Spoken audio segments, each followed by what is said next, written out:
Welcome to LinkedIn Live, proven framework to select the best cloud data platform.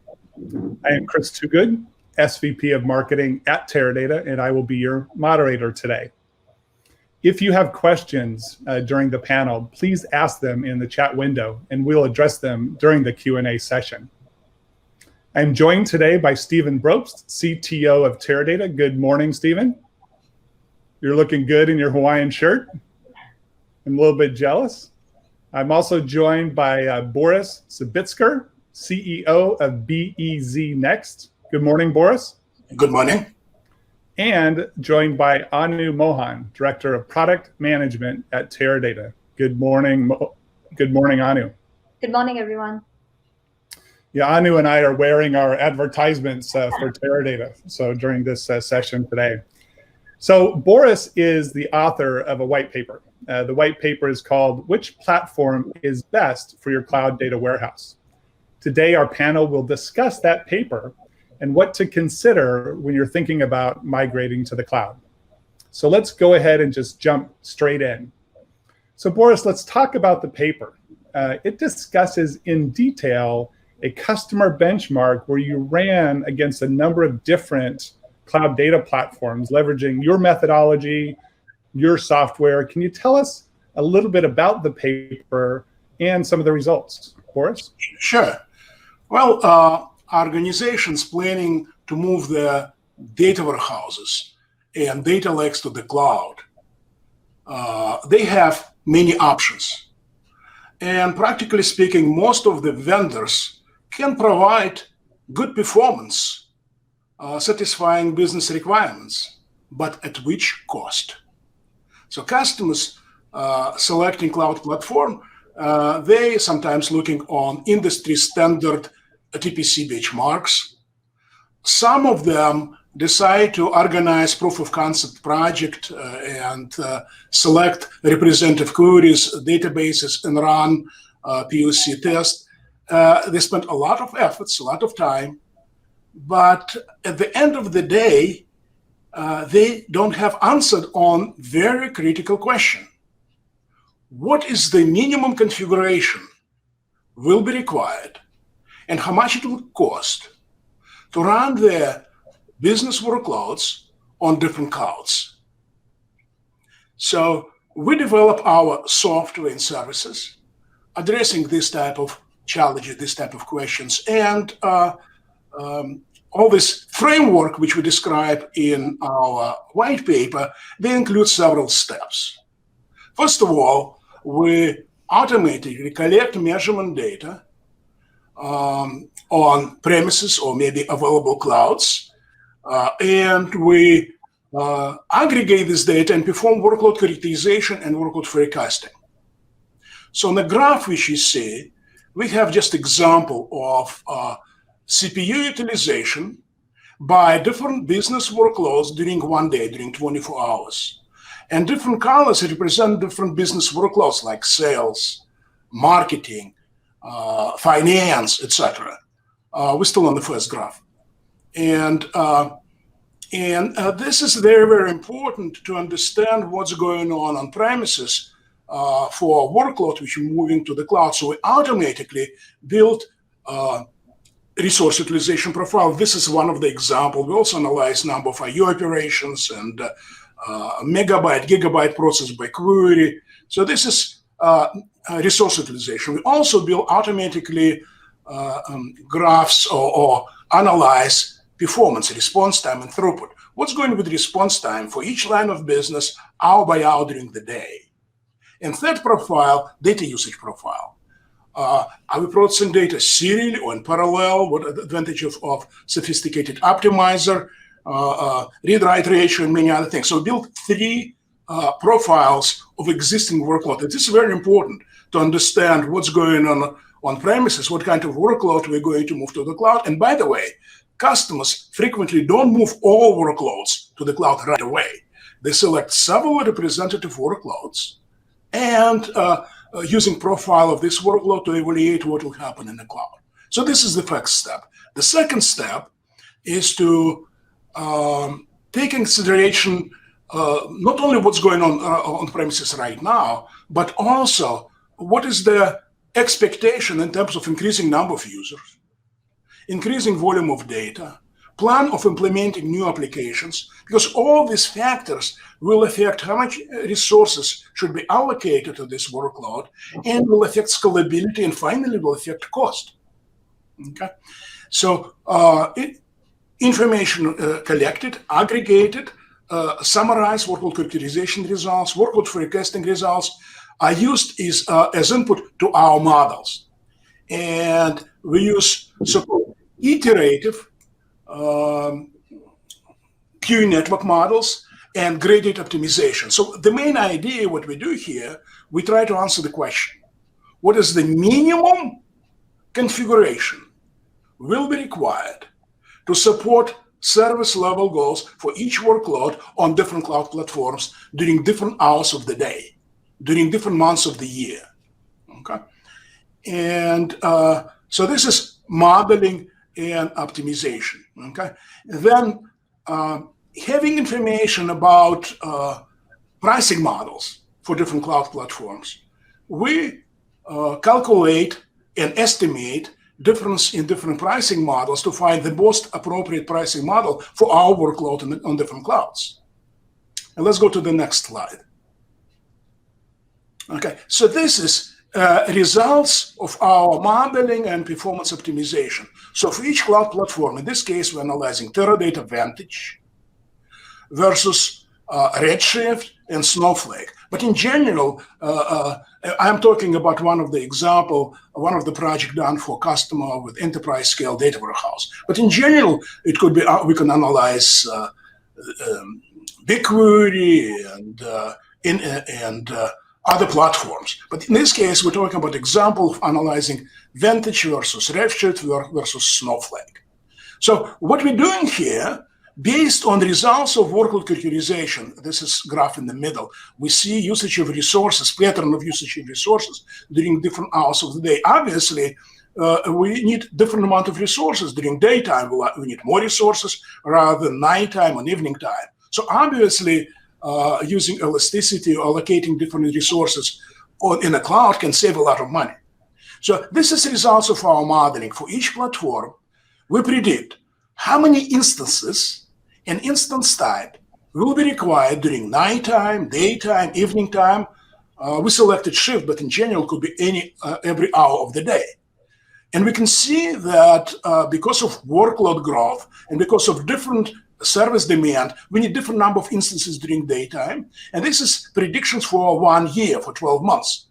We can see how many instances will be required for Teradata during daytime, nighttime, evening time, for Redshift, and for Snowflake. So this is very important results showing the minimum configuration. But the next question, how much it will cost? So let's go to the next slide. And this slide is showing actually results of calculation, the cost, how much it will cost to provide and support service level goals for our workload, which we selected to move to the cloud on Teradata Vantage, on Redshift, Snowflake, month by month during next year. And in case of Snowflake, when we talk about Snowflake solution, well, we decided what if instead of using one virtual warehouse, we use 4 virtual warehouses, and each workload will have dedicated virtual warehouse. So this is the results of modeling and optimization showing how much it will cost to support service level goal, response time, and throughput requirements for each of the 4 workloads, like sales, marketing, finance, business intelligence, different type of workloads, having different profile of usage of resources, having different requirements to response time. So how much it will cost, and what will be cost per query during every month during next 1 year. We can see very different results. This is relative cost, comparing Vantage versus Redshift versus Snowflake, etc. So this is information customers are looking for to compare different platforms and make their decisions about appropriate cloud platform for their workload to support not only performance requirements right now, but also take in consideration expected growth, increasing number of users, increasing volume of data. And by the way, when customers move workload to the cloud, they significantly increase number of new applications developed and implemented. So when we do workload forecasting, we estimated not only increasing number of users and volume of data, we also take in consideration impact of implementing new applications, how much resources they will need, when they will be implemented. So this is a result of predicting cost based on workload growth, implementing new application, comparing different platforms. Okay. But when customers move workload to the cloud, they immediately see, well, actually, we didn't move all workloads to the cloud. We have to support hybrid environments. Some of the workloads still running on premises. Okay, some of them in the cloud, and different line of business bringing different clouds. So customers have to support hybrid multi-cloud environment.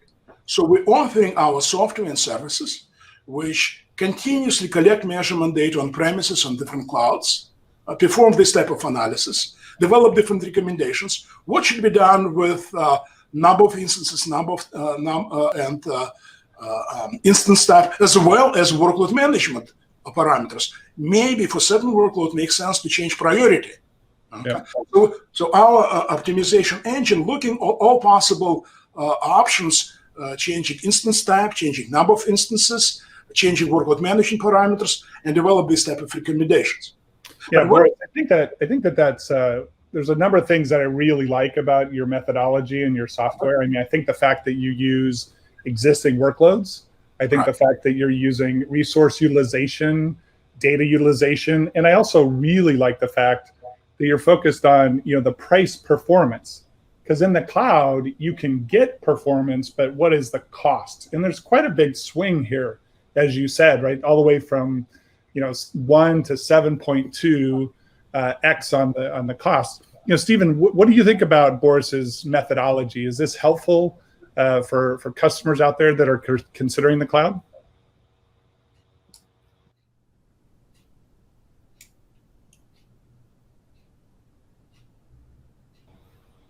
Stephen, I think you're on mute, or I can't hear you. Can anybody else hear Stephen?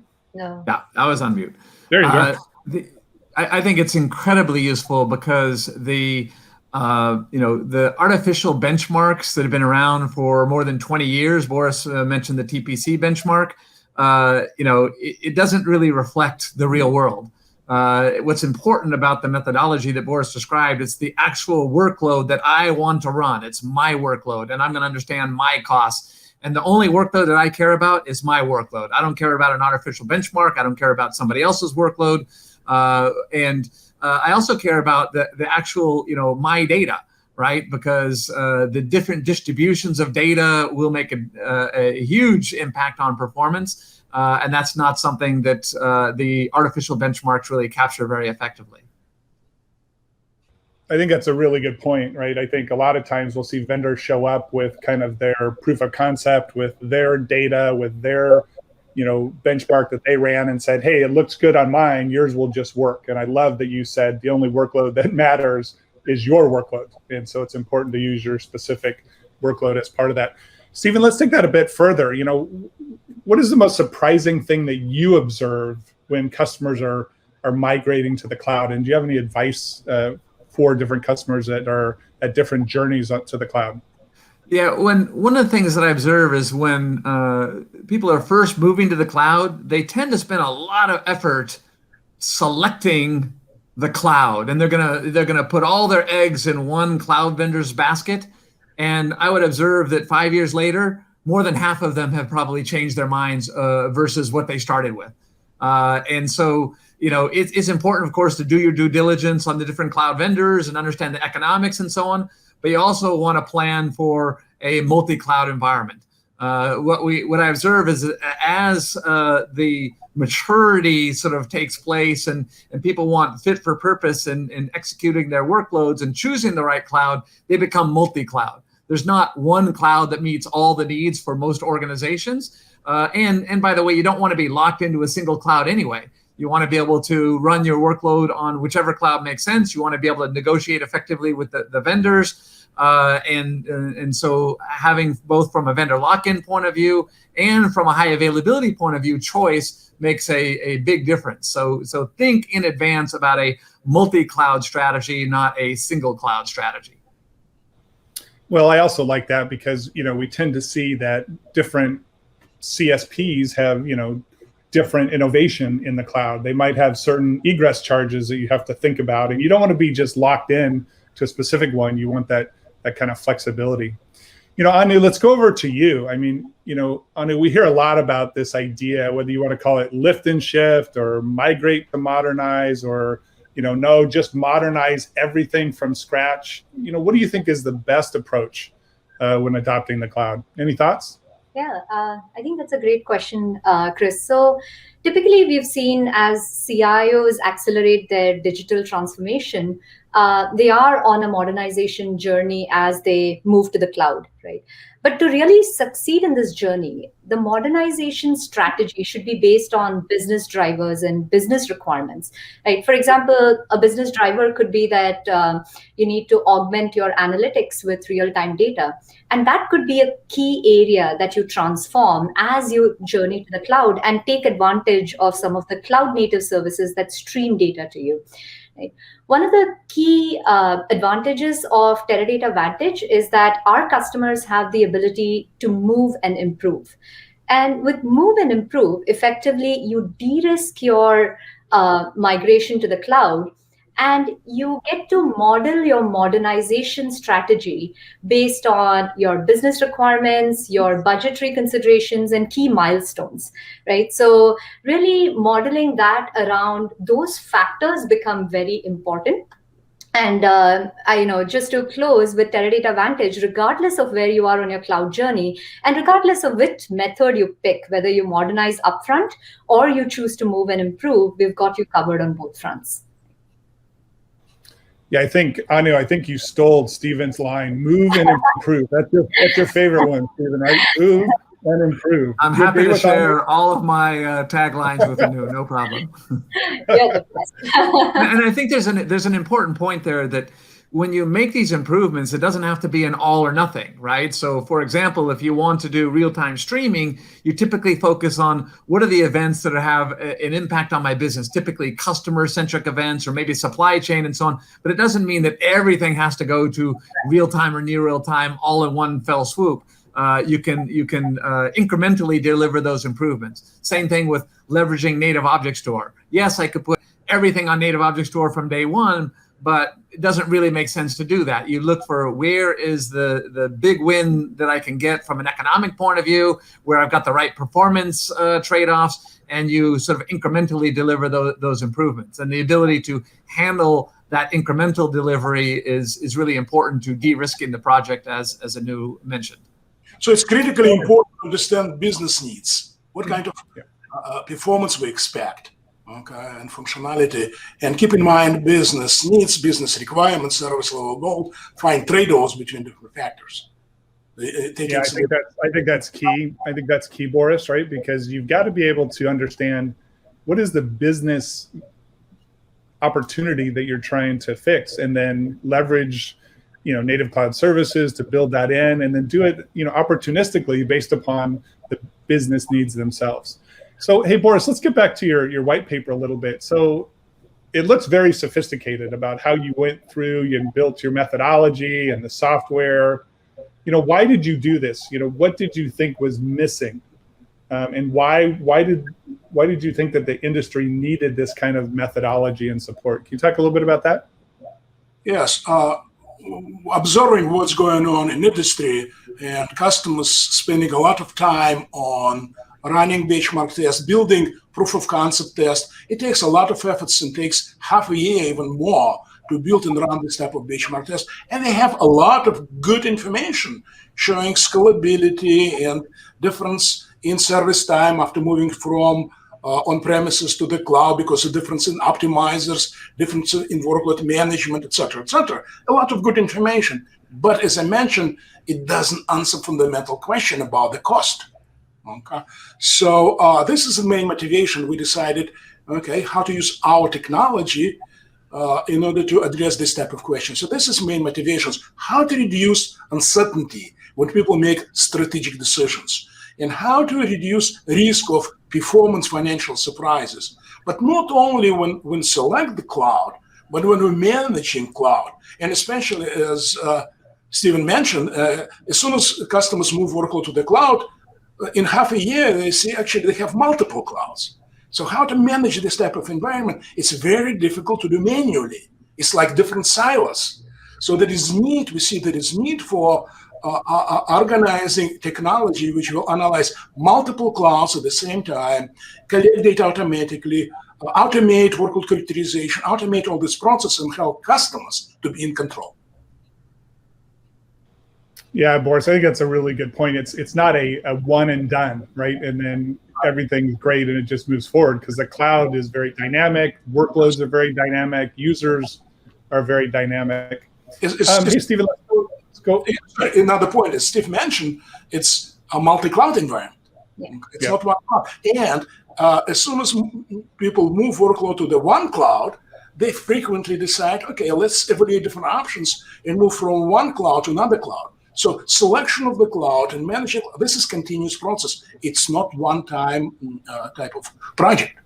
Right. And in a lot of cases, the multi-cloud is not even a very thought about decision. It could be that your parent company has acquired a subsidiary or another company that has standardized on a completely different cloud, and now you have to react to the multi-cloud paradigm, right? So it could be so many different cases that comes up in. Yeah, in fact, Anu, to that point, I mean, we've seen that almost 75% of the customers we deal with have a multi-cloud strategy for a broad range of reasons, either geographies or specific applications or of acquisitions, to your point. Anu, what is Teradata's kind of strategy when it comes to, multi-cloud? How do we think about that from a Vantage perspective? Right. So Vantage is really provided on all three cloud providers. It is the same Vantage regardless of which CSP you're running on, right? And we also provide portability across these cloud providers. Like with Redshift, you have locked into AWS, and a BigQuery locks you into Google Cloud. Hadoop, you have to manage different versions from different vendors, or you have to standardize on a cloud native managed Hadoop that's being provided. But really with Vantage, being a multi-cloud platform gives you that flexibility so that you're able to address some of those needs, either the strategic multi-cloud needs or the more reactive multi-cloud needs that are coming your way. But one key thing, Chris, I've observed and often talk to customers about is it's not just about being available across different cloud service providers or just having the portability. It is about the entire enterprise suite of capabilities, the disaster recovery that you can provide across cloud providers, having a very performant fabric like Teradata Vantage provides that has capabilities like push-down processing. So you minimize the data that you really move and yet be completely connected to your Teradata Vantage and your general ecosystem across and multi-cloud environment. So those become very critical factors as you consider your multi-cloud journey. Yeah, I know, Stephen, you really like this idea about a query fabric, right? And this kind of foundation of being able to push processing to different clouds and being able to manage across it. You want to talk a little bit about your view on some of the things Anu said around kind of query and query fabric across multi-cloud? Sure. So the idea is, again, fit for purpose, get the right cloud to run the right workloads. So the idea of query fabric is not just about moving data, it's about getting the workloads to the right places and taking advantage of data gravity and also taking advantage of the different native services that are differentiated across the different cloud service providers. So one cloud service provider may offer some particular serverless function for doing machine learning that you really like the results that you're getting from that, and that's great. You want to be able to use that. But you might want to use a different cloud service provider for another kind of analytics, or maybe the data gravity is split across multiple clouds. And so the idea is not just to think about moving data around, but think about moving workloads around to take advantage of the different cloud capabilities and the data gravity. Yeah, that's key because data gravity is really, really important when you're thinking about where should I push the workload, right? Don't necessarily just move all the data around the overall fabric. So, hey, Boris, we got a question that came in here. It says, does your methodology in the budget, does it include the cost both for compute and storage, or is it just storage or just compute when you have those price performance numbers? Both compute and storage. Yes.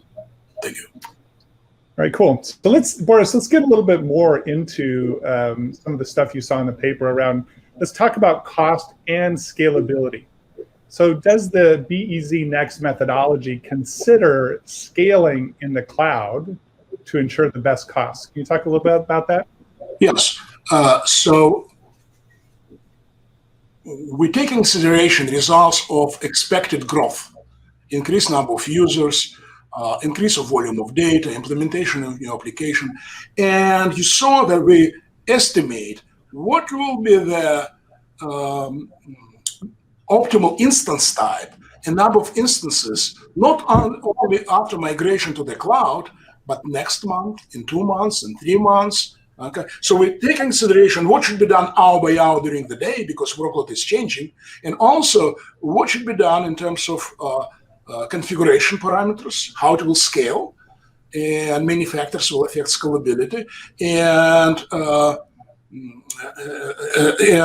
basically our results showing that with workload growth, increased number of users, volume of data, etc., we need different amount of resources, and different cloud options will scale differently. For some of them, they're very sensitive to increase if they don't take in consideration if they optimize their, let's say, indices very well. Okay, then increase in volume of data, non-linear increase amount of resources required, and cost. So yes, we take in consideration differences in architecture and workload growth when we calculate how different platforms will scale.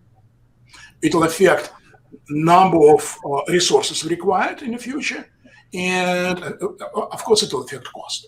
So cost month by month is not growing linearly. It's growing differently for different platforms. I think one of the other things that I really like about the mathematical framework that you've created is that it understands different workloads at different types of day. It's not just counting up the amount of CPU and storage and so on, but understanding that variance, because in the cloud, you pay for what you use, but if you pay for everything on a consumption-based model, you're probably paying too much. That's more or less a direct quote from a Gartner paper. And the thing to realize is if you know that you're going to run at a certain level of sort of minimum threshold, it's best to acquire that capacity at a lower per unit price and then use the pay for what you consume for the higher volatility workload. And based on the output of the framework, the simulation models that you've created, I can figure out what I should commit to at the lowest per unit price and what I should consume, and pay just what I use. And so I can really optimize my price in that way, assuming that the vendor that you're working with offers that kind of blended model. I know they don't all do that, but if you buy everything on consumption, you're paying too much. If you buy everything on fixed capacity, you're paying too much. You probably, in most cases, want a blend of those two. Yeah, Stephen, I think that's a really good point, right? Because depending on what your overall workload is, right? Are you running your workload as a consistent kind of execution model, leveraging all day long, right? So, Anu, can you talk a little bit about kind of how Teradata looks at different, pricing models around pay only for what you use, or fixed, or some kind of blended in the middle? Sure. So with Teradata Vantage, we offer 2 different pricing models. So there is a blended pricing model, which is really a fixed capacity, but gives you the ability to burst on demand. And then there is the pure consumption, or the Vantage consumption model, which is the pay only for what you use. Right? Effectively, to echo what Stephen and Boris were talking about, With Teradata Vantage, we've been around so long. We've worked with so many of these enterprise customers. We do understand how complex these workloads get with the number of transactional queries, the strategic queries that are running, the analytics and the advanced analytic capabilities, throw in collaboration and everything else that adds to the complexity of these workloads, right? So really, we also understand that a pure consumption model can effectively drive up your costs through the roof with little to no governance, right? To set our customers up for success, what we do is we really take a look at their workloads very closely. And for fixed workloads, the more predictable workloads that have very predictable surge patterns, like end of the month sales or website traffic over the holidays and so on, we recommend the blended model. This helps you keep your costs in check, but also gives you the flexibility to burst, right? For projects like innovation hubs or exploratory projects, or for customers who want to start off small and then grow their usage, we offer the consumption model, which is your pay only for what you use. And effectively what this does is it enables our customers, our business users, to start off with really no money down and just pay for what they use. So we truly believe that both a blended model as well as a pure consumption model, it becomes very critical to help our customers really keep a check on their costs, as well as give them the flexibility for their business users to run their innovation hubs, exploratory projects, or for customers to start small and grow big. Yeah, I know. I love that, zero down, pay only for what you use. Nobody would have ever expected that from Teradata, but that is absolutely now enabled, and the cloud has helped us do this. Hey, one thing, Stephen, I'd like to go back to and actually have you and Anu comment on something that Boris said, right? Clearly, as you look at this benchmark, Teradata did very well, especially as you look at kind of the total cost. When you take cost into consideration, you take price per query into consideration. Boris made this statement that, look, not all the optimizers are the same. They don't handle indexing the same. Anu talked about workload management and the role that it plays, and you've got analytic workloads and tactical workloads and strategic workloads. What is it, Stephen, that's kind of unique about Teradata that enabled this kind of performance that Boris showed in the benchmark? But, there's no one thing. There are multiple things that come together, right? Any vendor can design a benchmark for which they are the winner. And I think the key point is what matters is a real workload. And real workloads have a high diversity of queries. There's, the big fat strategic decision support that do big table scans and so on that Anu was alluding to. And there's these tactical in and out queries, which may be very high in volume, but each query only consumes a little bit. And then you have to put them together, and then you have to manage the service levels of those, all the while that you're also loading data at the same time.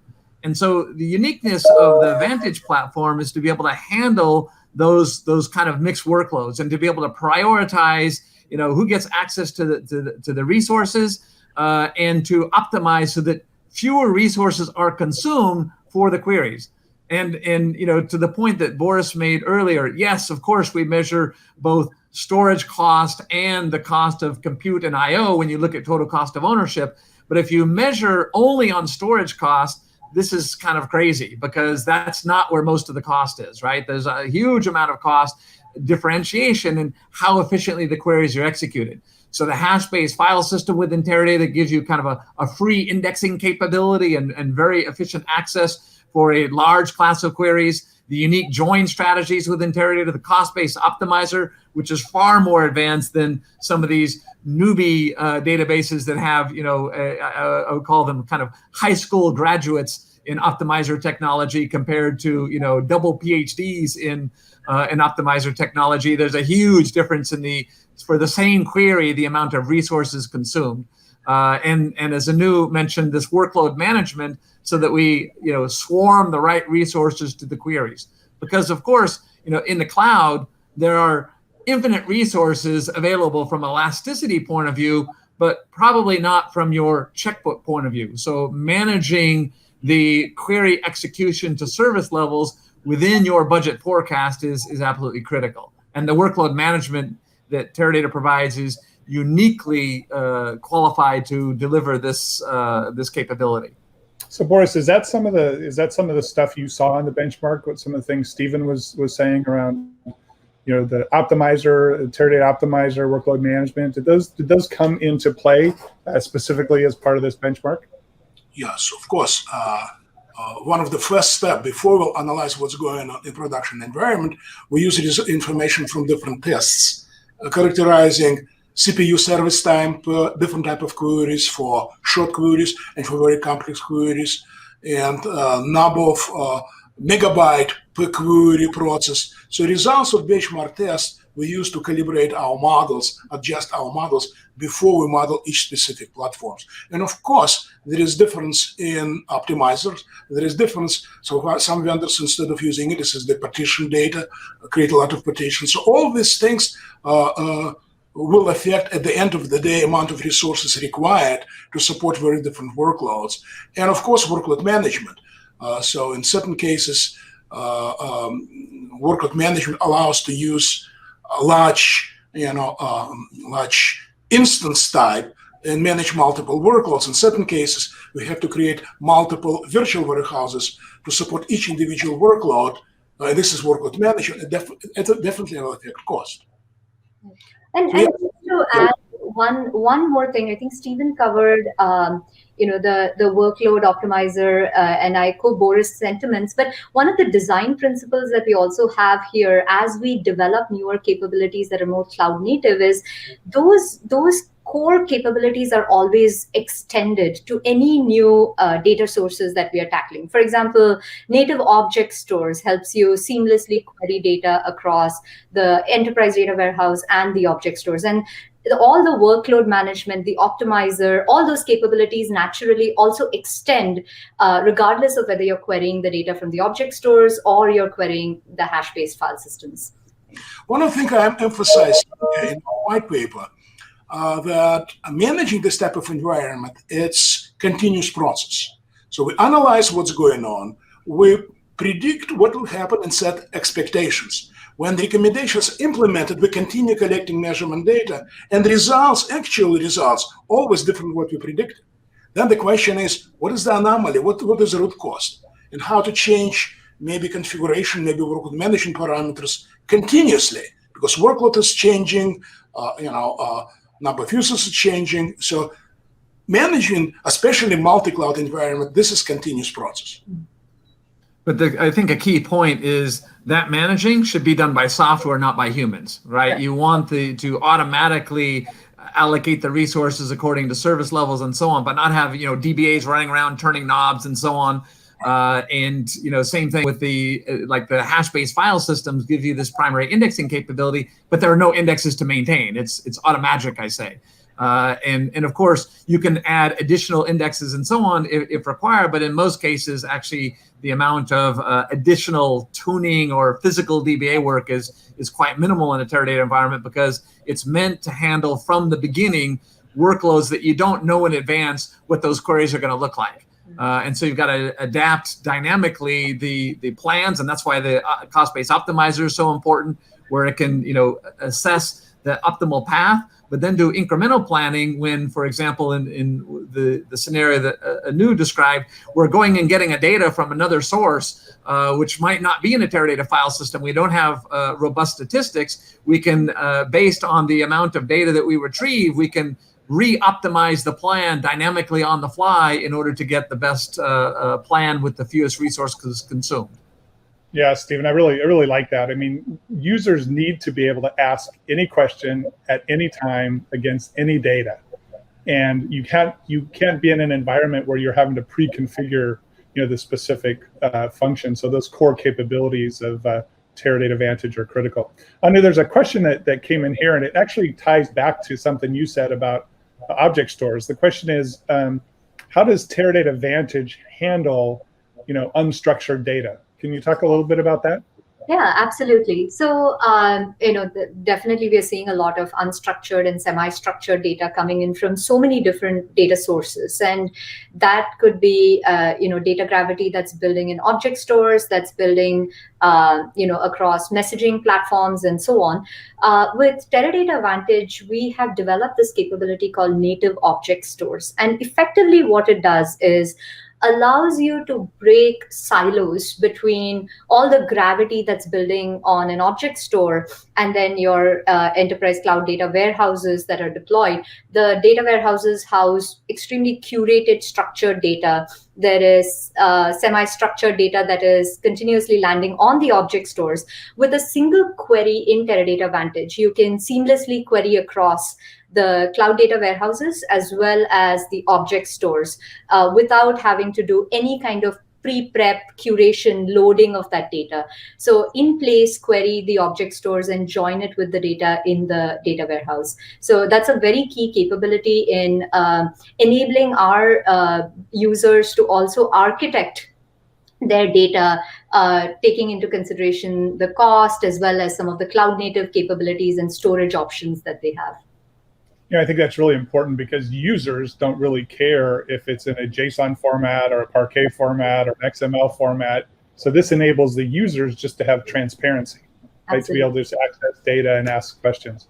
Hey, Boris, there's a question that came in here for you. It says, why does the BEZNext methodology only consider 8-hour windows, not constant scaling? Can you talk a little bit about that? Well, first of all, it's 24 hours. When we're showing workload categorization, we discuss 24 hours change of the resource consumptions by each workload. Okay, then so we're considering what's going on hour by hour. We decided in this particular case for this particular project, because when we observe change or pattern of usage of resources, we clearly see that every shift, nighttime, daytime, and evening time, very different. But this is absolutely flexible. We can analyze every hour of the day, okay, and build recommendations about instance type, number of instances required hour by hour. Okay, so this is flexible, and we can do it hour by hour or shift by shift. But we also take in consideration workload growth. What will happen during next 12 months, and because workload next month will be different, we'll have more users, more data. So we produce results estimating cost for each shift, okay, of each hour during the day, and for every month of the year. So results I'm showing on this particular table, cost estimation. This is total cost of supporting 4 workloads, which we're moving from on-premises to the cloud, and it'll be different costs during first shift, second shift, and third shift. Okay, and this is basically for every day of every month during next 12 months. Yeah. So your point is this was a specific customer benchmark, and this was their specific workload, and so that's how you modeled it out. But your methodology and your software is very flexible, right? So if you're doing more like innovation workloads that you need more constant scaling and elasticity, it'll take into that account. Or if you have more predictable workloads, it'll take that into account. So that your methodology and software is very flexible. Is that right? So when we analyze what's going on premises, okay, we collect measurement data automatically, aggregate them, characterize automatically, and we analyze basically we do clusterization within workload, and we see relatively short transaction-oriented type of short queries, and we see very complex queries, and they use different amount of resources. We take this into consideration. All right, good. So, hey, Stephen, there's another question that came in here, and it kind of ties back to what Boris was talking about. It says, what about technologies that just shut off,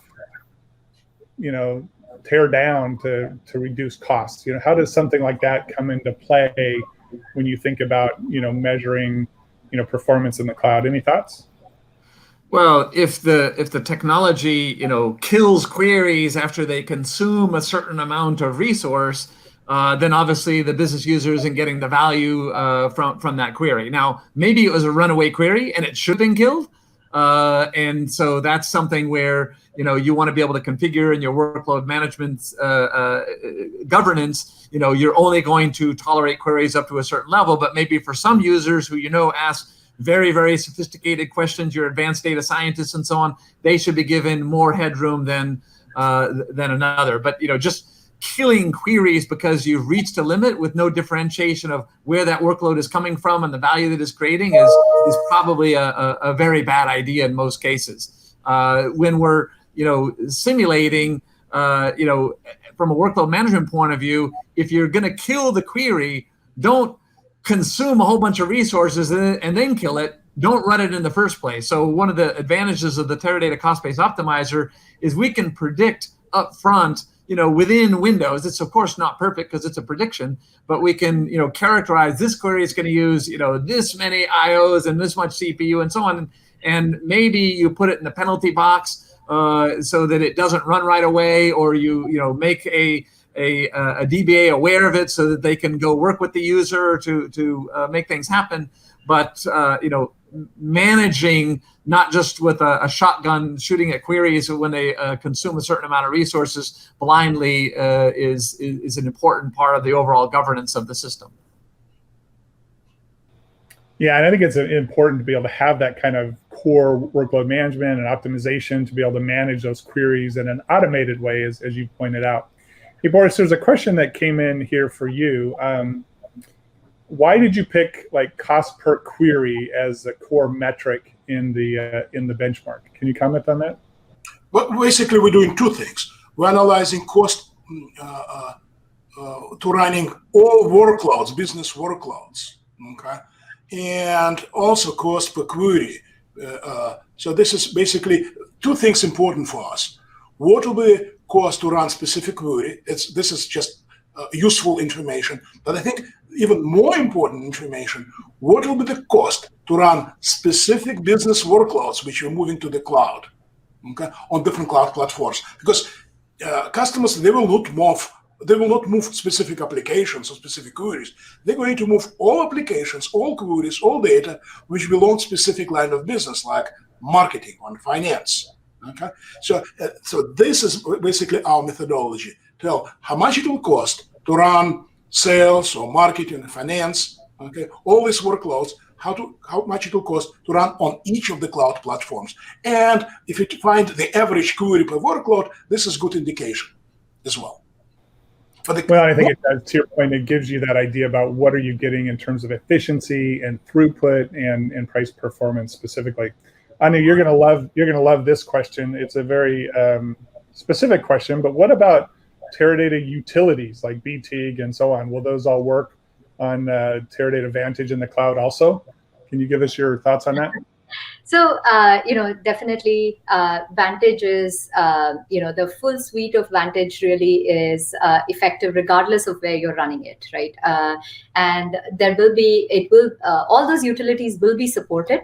But what is actually even better is as our customers journey to the cloud, in the past 12 to 18 months, we have done such a concerted effort of making sure that Teradata Vantage also is certified with a number of cloud native services and also partners that are becoming more and more prevalent in the cloud, that we really want to provide our customers the Lego block approach of building their data architecture. If you would like to leverage from those Teradata key utilities that help you, bring the data in and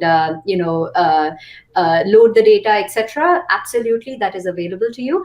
If you would like to leverage from any of the cloud native integrations for not just loading, but also bringing your own models, plugging in various different capabilities that are provided, that is also a very key focus for Teradata Vantage. Well, and I think Anu, what you said is just perfect, because it's like, if you want to migrate what you have today to the cloud, you can do that. You can start taking advantage of, leveraging it as a service, having, us do the work for you as a service. You don't have to deal with the infrastructure. You just focus on the value, so you can bring all that over and you can modernize. as you want to bring in more of the cloud native orientation. A lot of this discussion, which I love, is really around price performance, and you got to make sure that you have the efficiencies. There's this term running around called really financial governance. And I know, Stephen, you and I were talking with Gartner the other day, and they even call it FinOps. Can you talk a little bit about what is FinOps and the thought around that, and why financial governance is so important in the cloud? Well, I think it's very important because in many cases, part of the business case that gets made to the CFO and the CEO for moving to the cloud is we're going to be able to use our resources more efficiently. At the same time, some studies by Gartner showed that more than half of customers that moved to the cloud, they exceeded their forecasted budget by 70% or more in the first 18 months. And that's a real problem when you've made a business case with your CFO about how well you're going to use resources, and then you lost control of the resources and you weren't forecasting accurately and so on. And so the whole point of FinOps is to operationalize the financial governance, to do accurate forecasting, to consume resources within the envelope of the budget that you've been given, and to get the right workload done. So, scalability, needs to be efficiently done. And it can't be just throw more resources at it.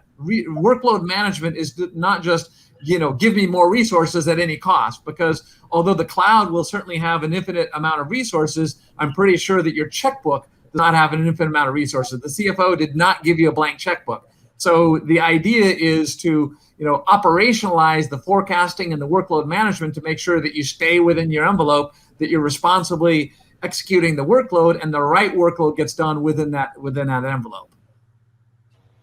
Well, that's critical. In fact, in the cloud, what's happening, we're seeing more and more companies need to really manage that cost model.